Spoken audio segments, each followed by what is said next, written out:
Capcom, Capcom, Capcom. What have you done? This is our review of Resident Evil 2 2019 remake.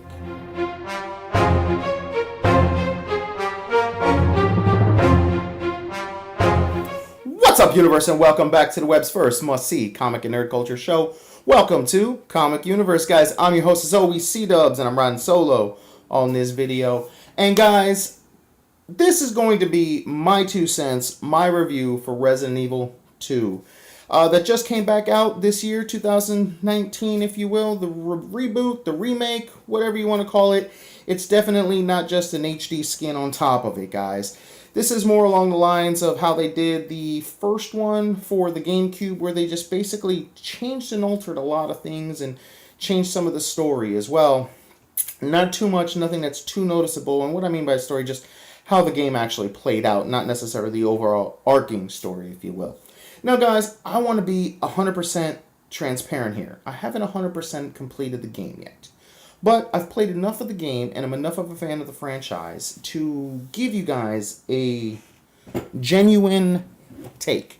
Now, especially coming off of the heels, and I'm sorry, normally I'm not the type of person to call other channels out or anything like that, but coming off of the debacle that IGN has been just lately giving us, just not fully completing the game and then trying to give you a solid review, I want to be upfront with you guys. I'm almost completed the first playthrough with Leon, so this is my take on what I've played so far.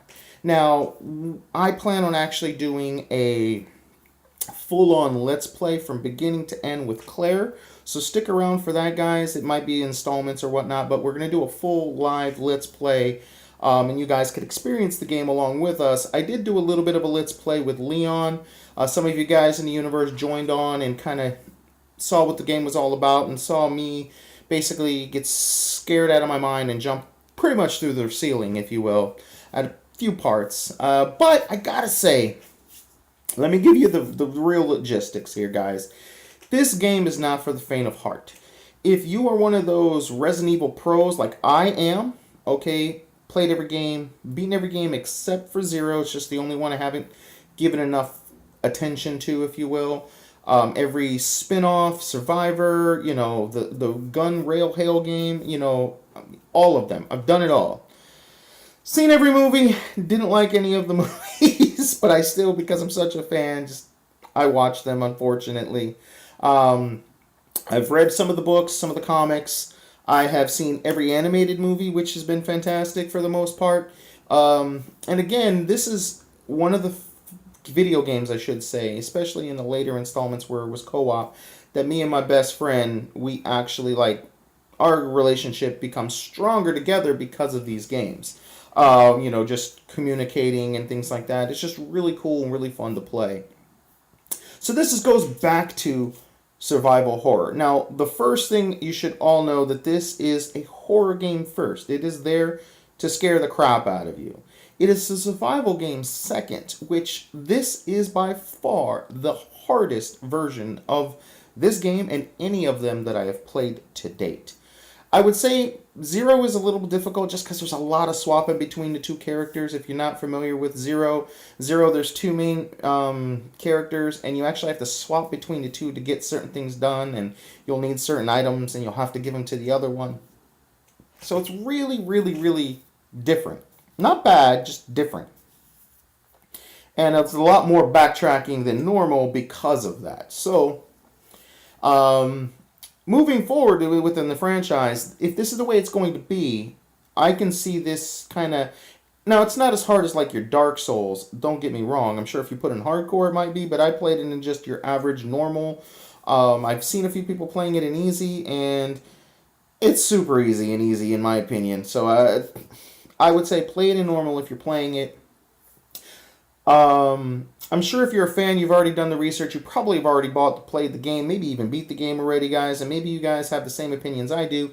The zombies, Jesus, are they bullet sponges? Like, I get survival horror, but in every other medium of there ever being zombies, right? They may take a shit ton of bullets if you're shooting them in the chest, in the leg, if you're, you know, whatever. every movie, every other game, everywhere there's ever been a zombie, shooting them in the head, they're done.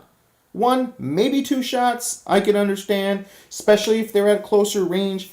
But these zombies are bullet sponges. They could take like 5 shots to the head, and I'm just like, no, no, no, why? Like, that's my. If I had only one bad thing to say about it, and I'm not saying that it's too hard, okay, but a little bit of the excitement that you get from it, because it's not just supposed to be just survival horror. There was an element of bravado and accomplishment and some badassery, if you will, of being one of these star members, of being Leon Kennedy, if you will, being a police officer, or even Claire, whose brother was a star member, who honestly taught her how to shoot, and who's a badass biker chick herself.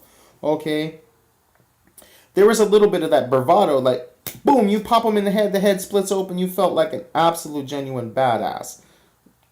Very rarely does that happen, guys. Very, very. I mean, if you have the Magnum, if you will, and they're right up on you, you may get that. Even sometimes the shotgun. That's probably the second thing I will say. The physics to the shotgun are maddening.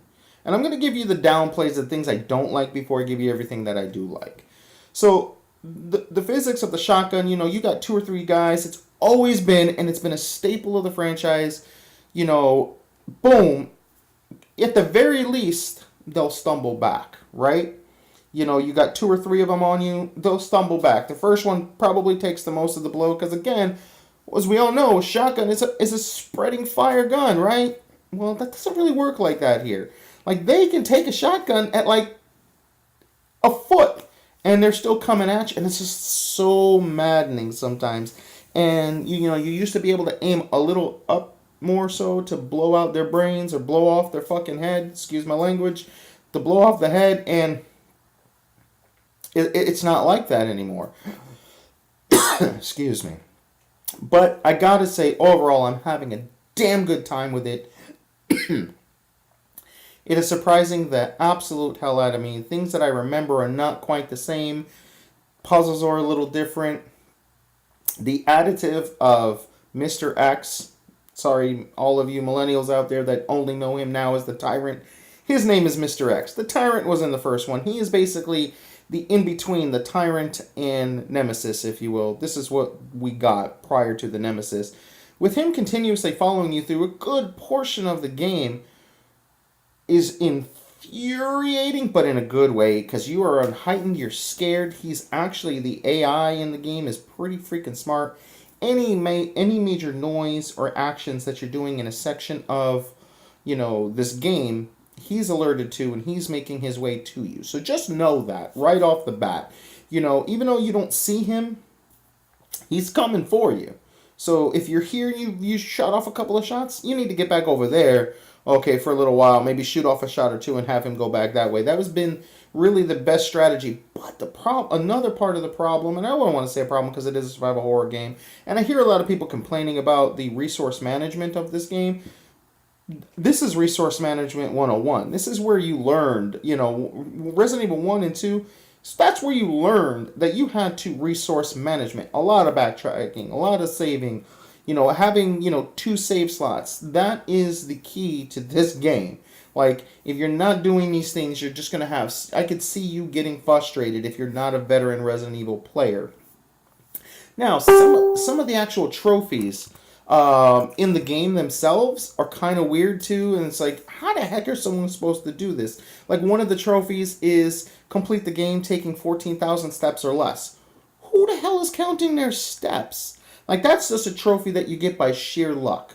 And it's a trophy that if you're trying to get it, you're like, okay, well, I can't go back to the save spot. I got to have everything I need every time I go to every puzzle. Like, you can't backtrack at all if you're hoping to get that.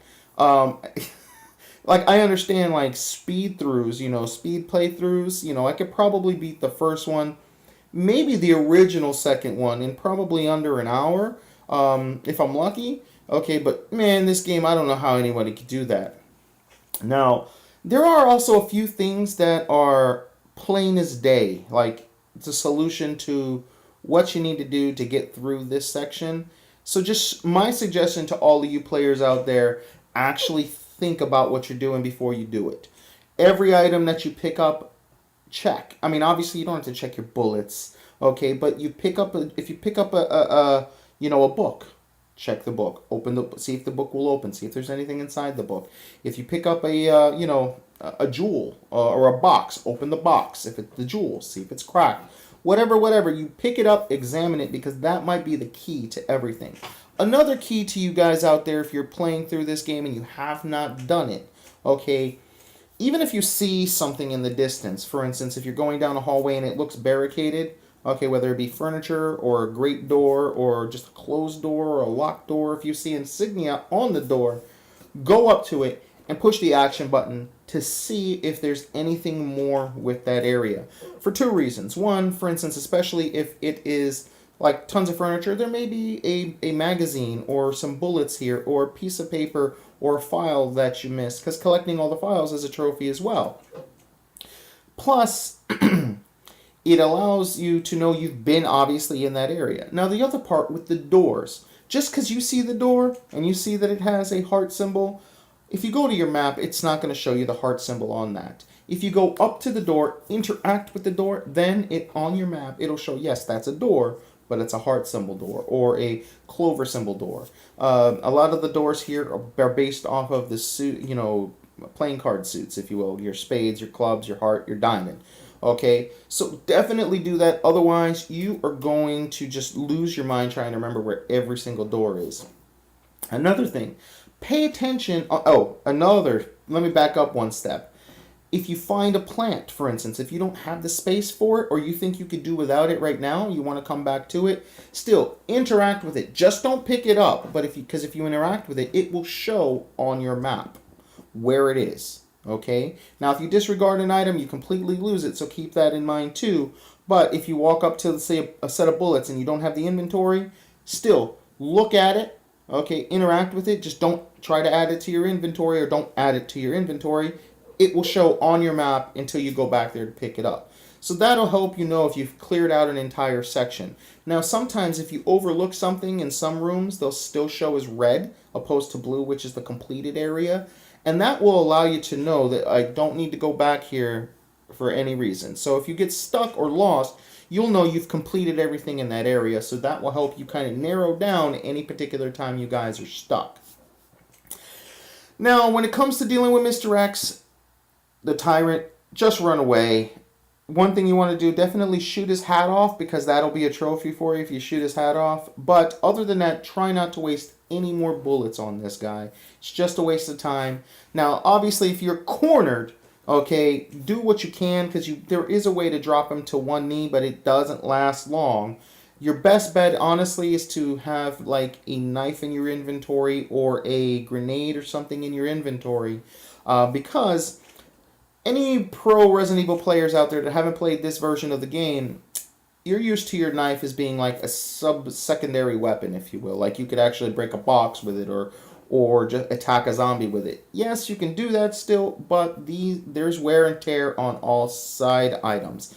Other than your guns, your knives, your bombs, your grenades, your flash grenades, all of these things have wear and tear. Obviously, the grenade, you use it once, you don't have it again. But the knife, after a while of you using it, it will break. Okay, you have to find another one. It's very similar to the remake of Resident Evil 1, where you can pick up these daggers, and if the zombies grab you, it allows you to stab them once to get them off of you. So if you have those type of weaponry, if Mr. X happens to give you any problems, grabs you, you'll stab him in the arm, and he'll drop you. Yes, you're not going to get that knife back. You need to run, but that gives you the opportunity to kind of not have to waste any ammo on this guy at all, as well as other zombies. Now, it really does suck if they catch you from behind. I don't get prompted. I don't know if it's just me. It's kind of frustrating to me. If a zombie or something attacks you from behind, you don't get prompted to use these weapons. It's only if they're coming at you up front or from below. So keep that in mind too. Now, another thing, and a lot of players out there are going to tell you, oh, don't waste every bullet, don't shoot every zombie. Part of the strategy of Resident Evil has always been picking and choosing your fights, picking and choosing your enemies. You know, if you got one bullet left, that bullet's for you, to be honest with you, because you're screwed. Okay, try to dodge the zombies. Well, let me tell you guys, it is difficult as hell to dodge these zombies. They have a lunging range that I don't feel is accurate. I think in terms of a fighting game, they'd be a little OP, to be honest with you, because not only are they bullet sponges and they come at you quick, and they don't run like the Crimson Mask zombies in the remake to the first one. They don't just straight up run at you, but they have this like as they're falling forward, they stumble, so they come at you a little quicker. And that stumble also really can frack with your freaking aiming, because their body isn't moving in a normal motion. And I gotta say, maybe one other bad is, to some degree, zombies are faster than your bullets. And when you play the game, you'll know what I mean. It's like, I pulled the freaking trigger while his head was in my scope. Okay, 100%.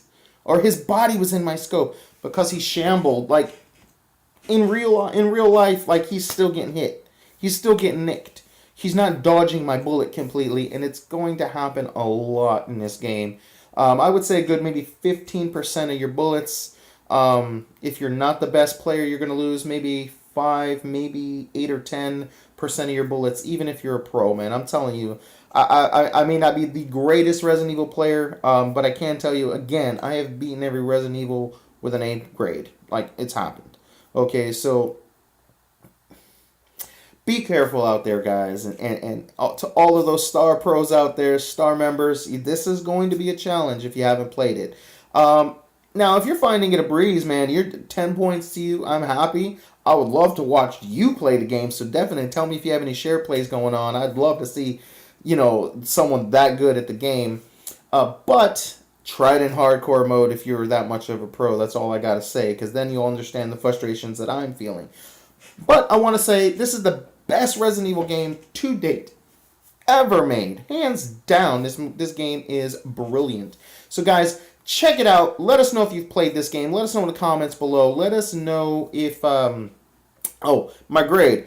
Get this, 5 stars all the way. This is a must-have. This should be, if you're a fan of horror games, survival horror games, action games, shooters, puzzles, you get it all with this game, guys. If you've never been in the franchise before and you're just one of those people that's, there's a 0 and there's a 1, you don't really need that with Resident Evil 2. Resident Evil 2 introduces you to 2 brand new characters. Well, most of the games always introduce you to a new character. 3 and 4, and even Code Veronica, you do get to meet one of the characters from a previous one, but you don't necessarily have to have played. All you need to know that there's a company called Umbrella that is releasing these bioweapons, and by bioweapons, we're essentially talking about a virus that turns people into zombies and monsters and tyrants, and all the weird, crazy crap that you see in this game are caused because Umbrella has created a virus that does that. That's really all you truly need to know. There is a guy called Wesker who's kind of pulling the strings there in the background, and there are STARS members who are like the elite police force of Raccoon City, and that's really it. That's all you need to know. You'll be introduced to each character as you play. So don't let this being a sequel intimidate you. You'll pick up some files that give you some back story to some of the characters where they are from the first games. So guys, definitely don't be intimidated by this. Go get this game. Check it out. Let us know what you guys thought.